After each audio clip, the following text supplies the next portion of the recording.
उपासकातला दुसरा गुण तो म्हणजे शील. दुसरा गुण काय आहे? शील. की तुम्ही शीलवान झालं पाहिजे. ज्याचा शील आहे तोच उपासक आहे. ज्याचा शील नाही तो उपासक होऊ शकत नाही, ती उपासिका होऊ शकत नाही.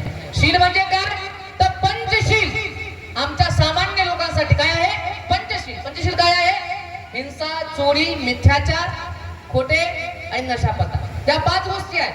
उपासक म्हटलं की त्याने काया वाचा मनाने कोणाची हिंसा नाही केली पाहिजे.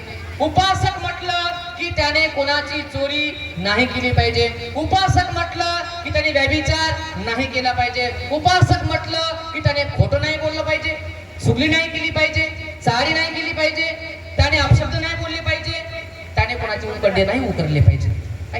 याच्यापासून अलिप्त झालं पाहिजे. आम्ही उपासक म्हणतो ना स्वतःला, शील आमचं असलं पाहिजे.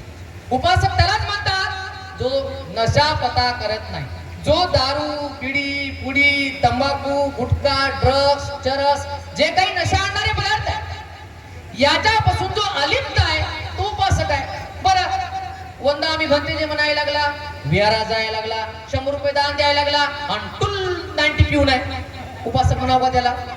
म्हणा का उपासक त्याला? अजिबात म्हणू शकत नाही. तोंडामध्ये भला मोठा गुटखा, अरे तोंडात एवढा मोठा गुटखा तू या, अरे वंधामी म्हणायला लागला, तो उपासक होऊ शकतो का? बरं, दान द्यायला पण तिला 10,000 दान द्यायला, पण ते दान करून आणलंय, चोरी करून आणलंय, खवळून आणलंय, लुबाडून आणलंय, तो उपासक होऊ शकतो का? होऊ शकत नाही. बकरं कोंबडं कापायला लागला आणि भंतर नेमंतर भंतर या भोजनाला आमच्याकडे बकरं हे, तो उपासक होऊ शकतो का? तो नाही होऊ शकत. तो हिंसा करणारा, चोरी करणारा माणूस उपासक उपासिका होऊ शकत नाही. व्यभिचार करणारा 4 बायका आणि म्हणे मी उपासक आहे, 3 नवरे आहे म्हणे मी उपासिका आहे. काय त्या उपासिकेला की ना? अरे धम्मामध्ये चारित्र्याला महत्व आहे, एकनिष्ठतेला महत्व आहे. चारित्र्य हा धम्माचा अत्यंत महत्वाचा अंग आहे. इथे चारित्र्याला महत्व दिलं आहे. शीलं किनेव कल्याणं, शीलं लोके अनुत्तरं. शील हे शोभायमान आहे. ज्याच्याकडे शील नाही, ज्याच्याकडे सदाचार नाही, ती उपासक किंवा तो उपासक होऊ शकत नाही.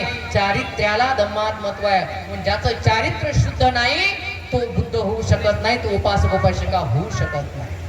उपासिका म्हटलं, उपासक म्हटलं की त्याने खोटे बोलण्यापासून अलिप्त असलं पाहिजे, त्याने चुगली चारी करण्यापासून अलिप्त असलं पाहिजे, निंदा करण्यापासून, अपशब्द बोलण्यापासून आपण अलिप्त असलं पाहिजे. तर आम्ही श्रद्धावान आहोत, तर आम्ही उपासक आहोत.